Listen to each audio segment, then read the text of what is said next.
What's going on, guys? Hope everybody's doing pretty well. I've had a number of people message me wondering where I am, and quite frankly, it's just been a really busy 2019, and I've just not been able to upload that much.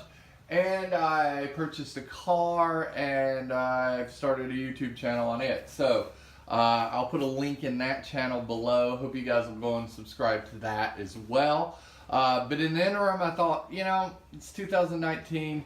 Let's do a state of the collection because I've never done that. May lose a few viewers due to one watch, but yeah, we'll see.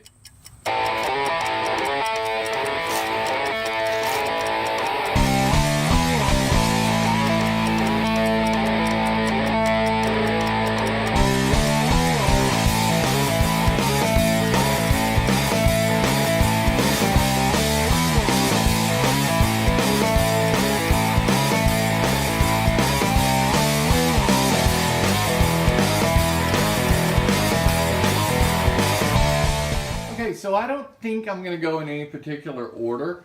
I'm just going to talk about the watches and go from there. I'm going to start over here, I guess.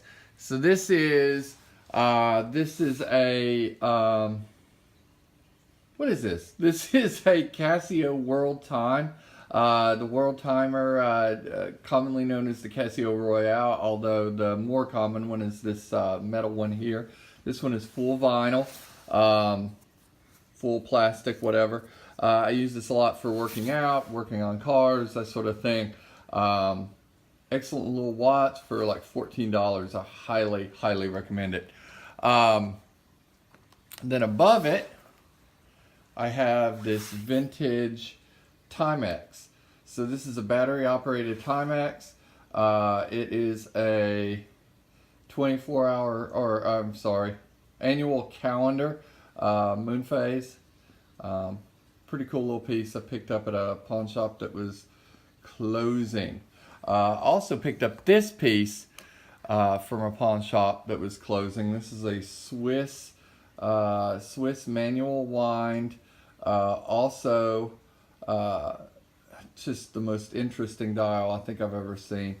I love this little thing. I don't know a lot about it other than the first year on the annual calendar was 1969, and the last year is 1991. So I guess they thought the planet wasn't going to exist after that. So there's this little guy. Pretty cool. Very comfortable as well. And then this piece that my girl got for me years ago, it's a Kenneth Cole. It's the first skeleton watch I've ever owned, the only skeleton watch I've ever owned.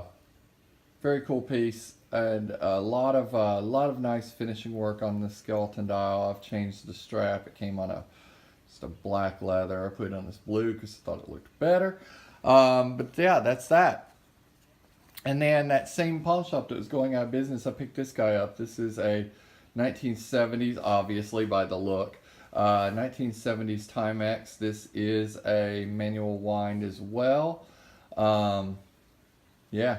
A pretty cool two-tone Timex. Just really, really enjoy this. Also, I've changed the band on this one. All three of those from that pawn shop, they had the original bands, and I still have those bands, but they're yeah, they're a little worn. So there's that. Then the true Casio Royale, the silver metal version. The case is still a plastic. Coated in a silver coating, but this is one of my favorite watches. I wear this thing a lot.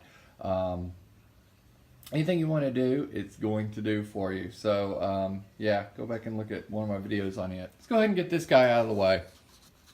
So when I first got into watches, I fell in love with the Planet Ocean in the window of an Omega boutique near my home. Absolutely loved it. Thought it was beautiful, but also thought I would never spend that kind of money on a watch. Never planned on it. So I actually spent a long time looking for homages, and I couldn't find an homage I liked. This thing popped up from someone I know on the internet. I don't know him very well. I just known about him. He was a watch, not really a watchmaker, but he repaired watches. He had picked this thing up to try to turn it into an Omega. This is a Noob. This is not a genuine Omega. This is by a company called Noob. It's a fake, it's a replica, whatever you want to call it. But he had picked it up. He had changed out a number of pieces, the winding stem, the crown, a number of things internally. So it actually is way more accurate, runs way more smooth, but it is a replica.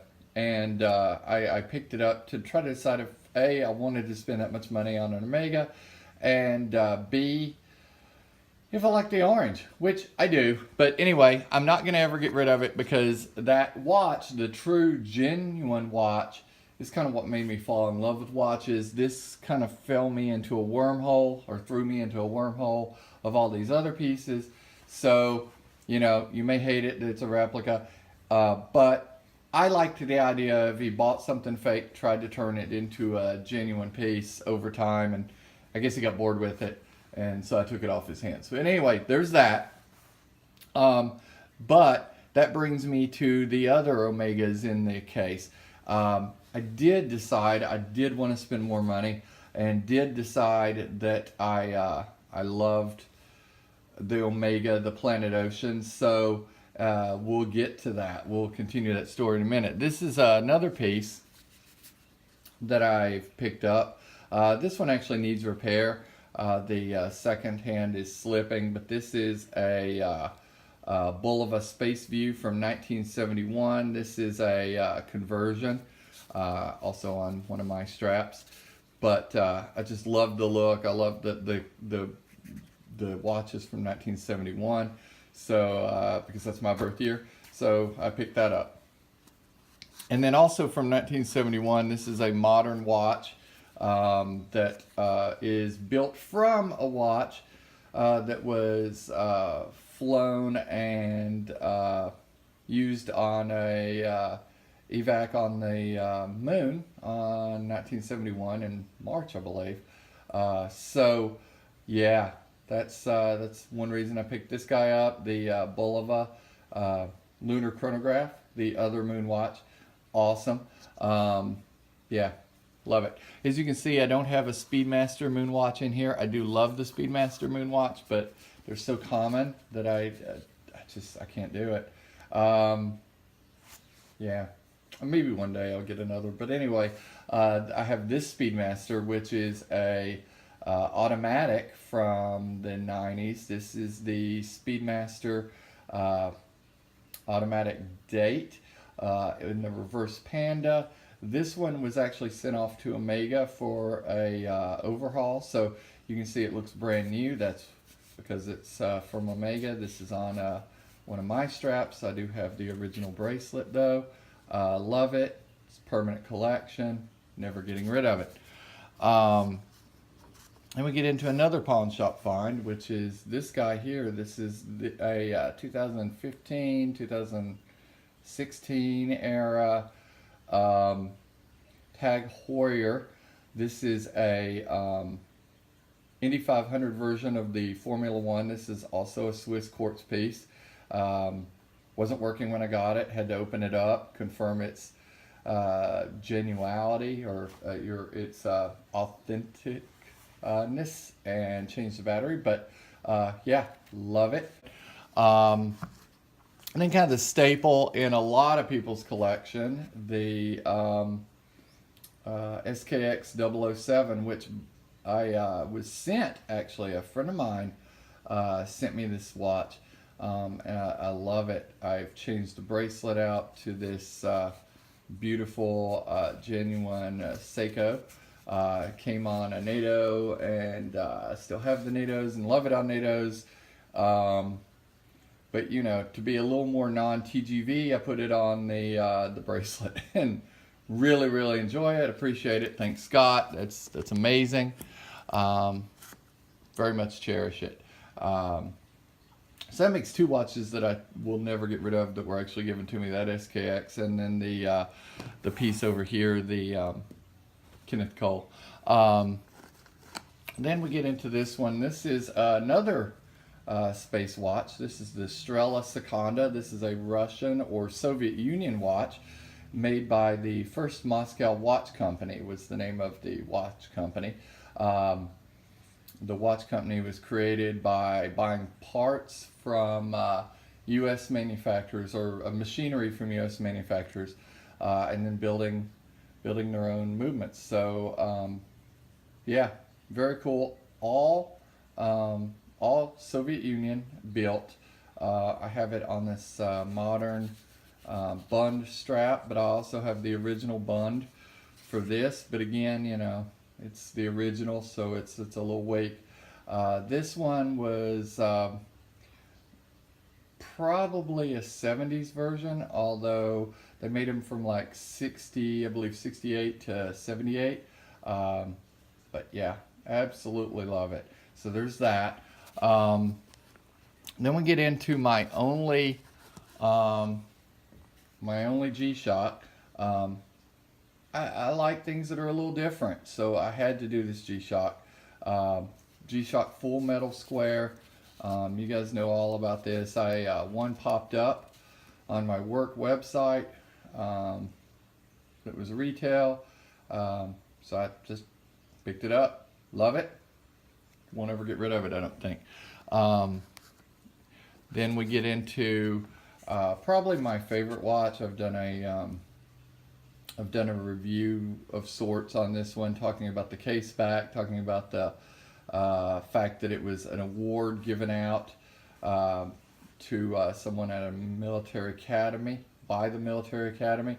Go back and watch that. It's on an aftermarket strap as well. Very, very cool watch. And then the last watch currently in my collection, I actually got from a buddy who said he would never sell. Decided he needed a little money, and gave me first right of refusal. And because I fell in love with the Planet Ocean years ago, and because I've always wanted one, I had to get this guy. This is the liquid metal from a number of years ago. I think it was 2012. Just very cherished. Love it. Was loving it ever since I got it. Was wearing it pretty much constantly ever since I got it. Will never get rid of it. So that is my collection, from humble beginnings to not so much humble beginnings. And then of course the Wolf case. Definitely check out Wolf. But those are my timepieces, guys. These what is that, 16 pieces? Yeah, 16 pieces that I currently own. Not a crazy collection, not super common, but yeah, that's my collection. Thought I'd pop on here and do a little review for this year, because like I said, I haven't been around. Please check out my other channel. It's called McSpeedy 3, all one word. It's based on little things you can do to a Mazda Speed 3. I actually purchased a 2010 Mazda Speed 3, and we're going through aesthetics and inexpensive visual mods right now, and then we'll get into the motor and you know, get some power into it at some point. But yeah, go check out that channel. I'll put a link in the description below. Thank you for watching my channel, and I'll continue to make videos here. I just haven't purchased a watch in a while, so but there's more coming. I'll do some reviews from the store. So hope you guys have a great day, and like, subscribe, and comment below. We'll see you soon. Bye bye.